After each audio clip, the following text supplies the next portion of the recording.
Bienvenue dans Secrets de recruteur, le podcast qui lève le voile sur les coulisses du recrutement. Je partage avec vous conseils pratiques, astuces concrètes et vérités de terrain pour transformer votre recherche d'emploi en succès.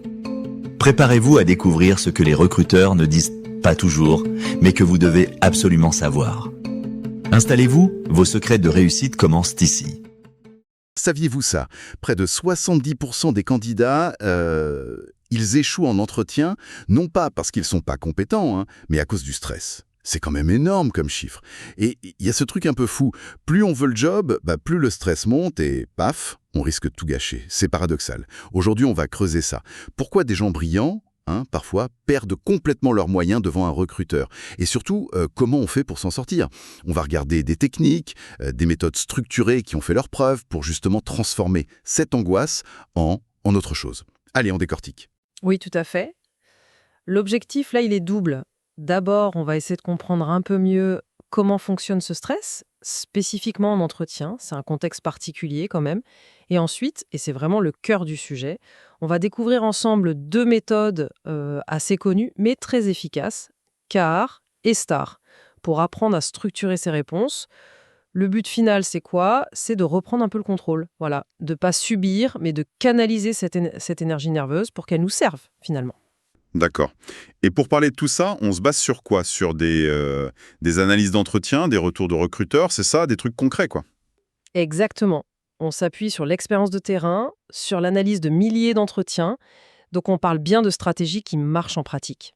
Ok, super. Alors, allons-y. Le stress en entretien.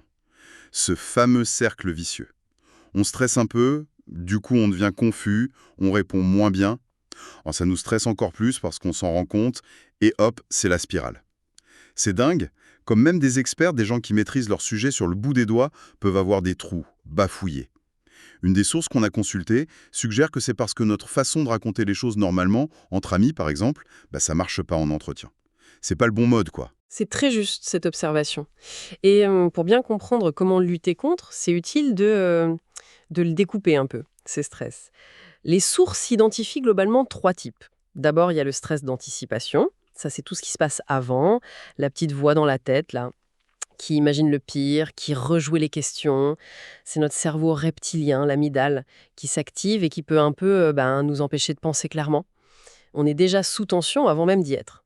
Ah oui, je vois très bien. La rumination, quoi. C'est ça. Ensuite, pendant l'entretien, il y a le stress de performance. Là, c'est physique, le cœur qui bat vite, les mains moites, la voix qui tremble un peu. C'est la réaction classique, combat ou fuite. Notre corps se met en alerte, comme s'il y avait un danger, et toute notre énergie part là-dedans, au lieu d'aller dans la clarté du discours. Le trac classique en somme. Voilà. Et le troisième type, c'est le stress de l'inconnu. C'est le moment où on nous pose une question, et là, blanc. On cherche dans notre tête, on ne trouve pas tout de suite l'info ou l'exemple parfait.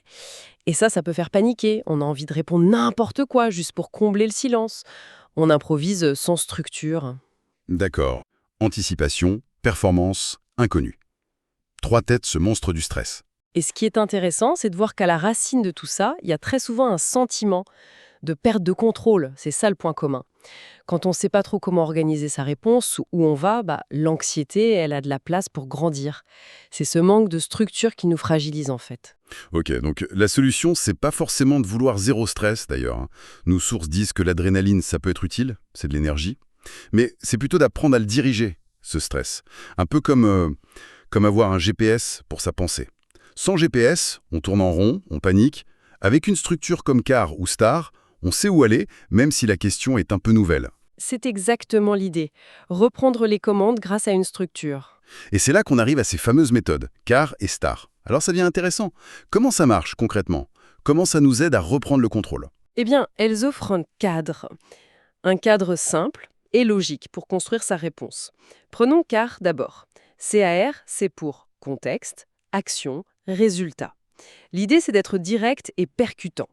Le contexte, c'est juste une ou deux phrases pour planter le décor, rapidement. L'action, c'est hyper important. C'est ce que vous, personnellement, vous avez fait.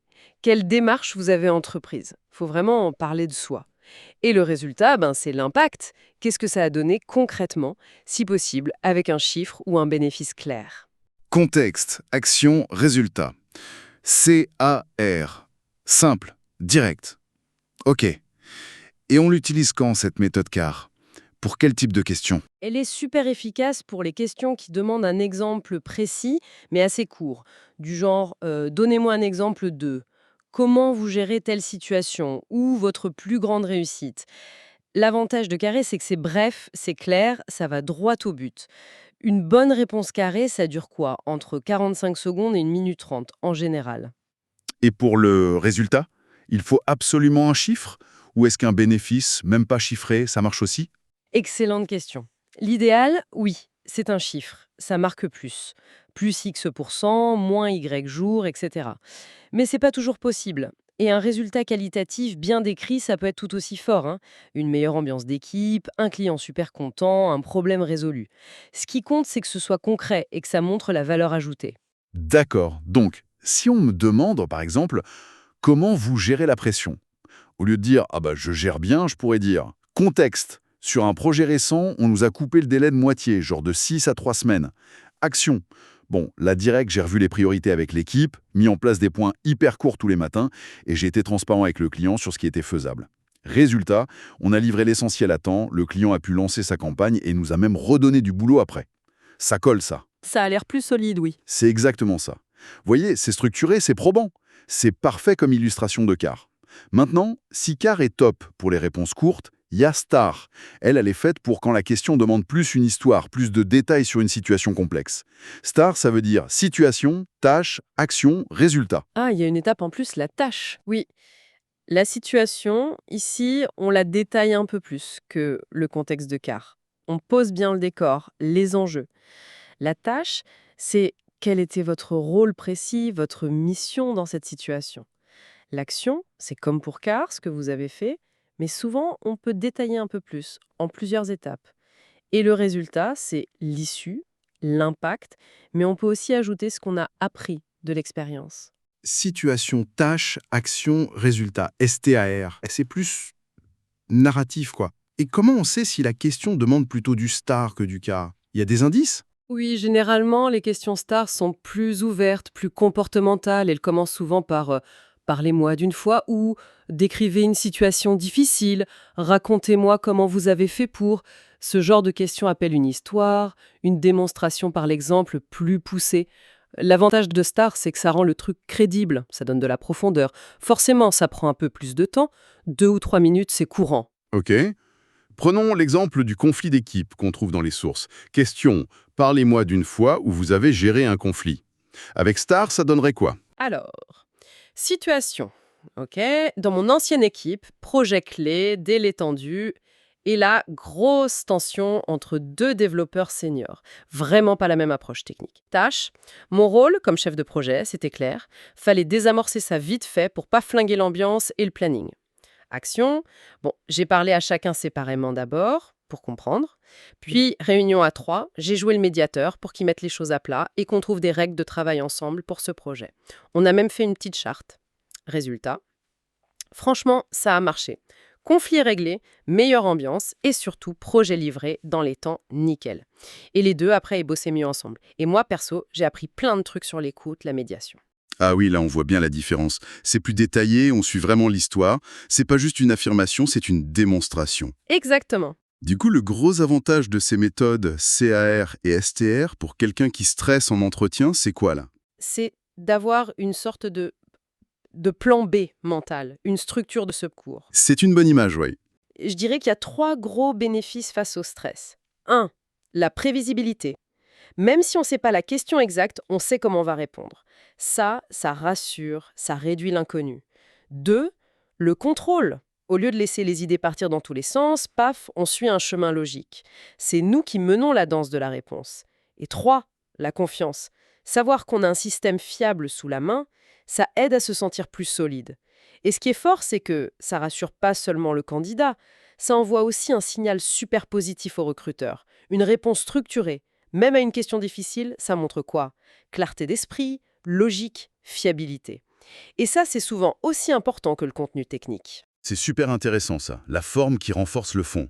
Bon, évidemment, connaître les méthodes, c'est bien, mais j'imagine qu'il faut s'entraîner pour que ça devienne naturel, non? Surtout sous pression. Ah, mais complètement. La pratique, c'est la clé. Les sources insistent beaucoup là-dessus.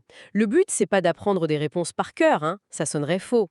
Non, l'idée, c'est de préparer avant, de se faire une petite banque d'exemples, repérer ses expériences clés, succès, défis, projets, gestion de trucs compliqués, et s'entraîner à les raconter, dans sa tête ou à voix haute, en mode car ou star. D'accord, se préparer une boîte à outils d'histoire structurée.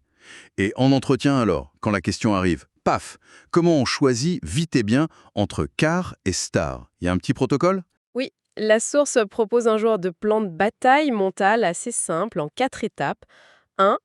Respirer et identifier. Premier réflexe. Prendre une microseconde, respirer un bon coup, écouter la question jusqu'au bout sans couper. On peut même dire un truc neutre comme question intéressante ou laissez-moi réfléchir une seconde. Ça donne le temps d'identifier ce qui est demandé. Ok, gagner un peu de temps, malin. 2. Choisir car ou star. La décision rapide. Question directe courte, plutôt car. Question ouverte, comportementale, plutôt star. Si on hésite, star est souvent plus sûr. Quitte à résumer un peu, si on voit que ça s'étire. 3. Dérouler méthodiquement. Ensuite, on suit les étapes de la structure choisie, car ou star. On peut les visualiser dans sa tête. L'important, c'est d'être logique, de ne pas s'éparpiller.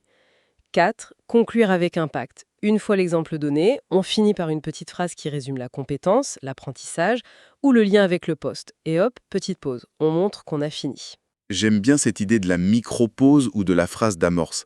Ça rejoint ce que les sources appellent les scripts de secours, ces phrases toutes prêtes pour les moments où on flotte un peu. Mais ça risque pas de faire un peu robot, non? C'est une bonne question. Le but, c'est pas de réciter un texte appris par cœur. Ces phrases, c'est plutôt des outils pour reprendre la main de façon pro et naturelle. Dire « pourriez-vous reformuler ?» ou « je cherche juste l'exemple le plus pertinent », ça montre qu'on prend la question au sérieux, qu'on veut bien faire. C'est mieux que de paniquer ou de répondre à côté. Ça permet justement de se recaler sur car ou star. C'est l'intention qui compte. D'accord, c'est une béquille temporaire, pas un script rigide. Exactement. Et ça nous amène à comment gérer les vrais imprévus, le blanc total ou la question piège. La base, c'est la même. Pas de panique, on se raccroche à la structure. Si on a un blanc, on peut le dire calmement « Excusez-moi, j'ai perdu le fil, je peux reprendre ». C'est mieux que le silence angoissé. Si la question est déstabilisante, il y a ce réflexe mental. Stop, breathe, think, respond. S'arrêter, respirer, réfléchir, répondre. C'est ça. Prendre cette pause, même si elle semble longue, c'est vu comme de la réflexion, pas de la faiblesse. Ensuite, on essaye de lier la question à une expérience proche avec CarStar, ou si c'est impossible, on explique son raisonnement, comment on aborderait le problème. La structure, ça aide à garder la tête froide, même sans la réponse parfaite. Bon, tout ça nous montre bien que le stress en entretien, même s'il est super courant et parfois vraiment fort, c'est pas une fatalité. La clé, c'est pas de vouloir l'éliminer à tout prix, mais d'avoir une méthode, un plan. Et CarStar, ça ressemble vraiment à des outils puissants pour ça. Pour structurer ses idées, rester calme et surtout montrer ce qu'on veut vraiment. Tout à fait. Le vrai ennemi, au fond, c'est pas le stress lui-même, c'est le manque de méthode pour le gérer. Avec des cadres comme car et star, cette énergie nerveuse, on peut la canaliser. Elle devient concentration, clarté, une faiblesse potentielle devient une force. Et ça, c'est accessible, c'est juste une question de préparation et de technique. Et pour finir, peut-être une petite question pour ceux qui nous écoutent. Repensez à un entretien passé. Est-ce qu'il y a eu un moment où une réponse plus structurée, façon car ou star, aurait pu changer la donne? Vous aider à être plus clair, plus convaincant ou juste plus serein? Ou alors, pour l'avenir, quelle est la première expérience pro que vous pourriez, là, maintenant, découper en mode car ou star? Juste une, pour voir. Commencer petit, c'est souvent comme ça qu'on adopte de nouveaux outils. Merci d'avoir écouté Secrets de recruteur. J'espère que ces conseils vous aideront à avancer vers le job qui vous correspond vraiment. Pour retrouver encore plus d'astuces, de ressources et nos dernières opportunités, rendez-vous dès maintenant sur www.recrute-talent.fr. Et si ce podcast vous a plu, abonnez-vous et partagez-le autour de vous pour aider d'autres candidats. À très bientôt pour un nouvel épisode.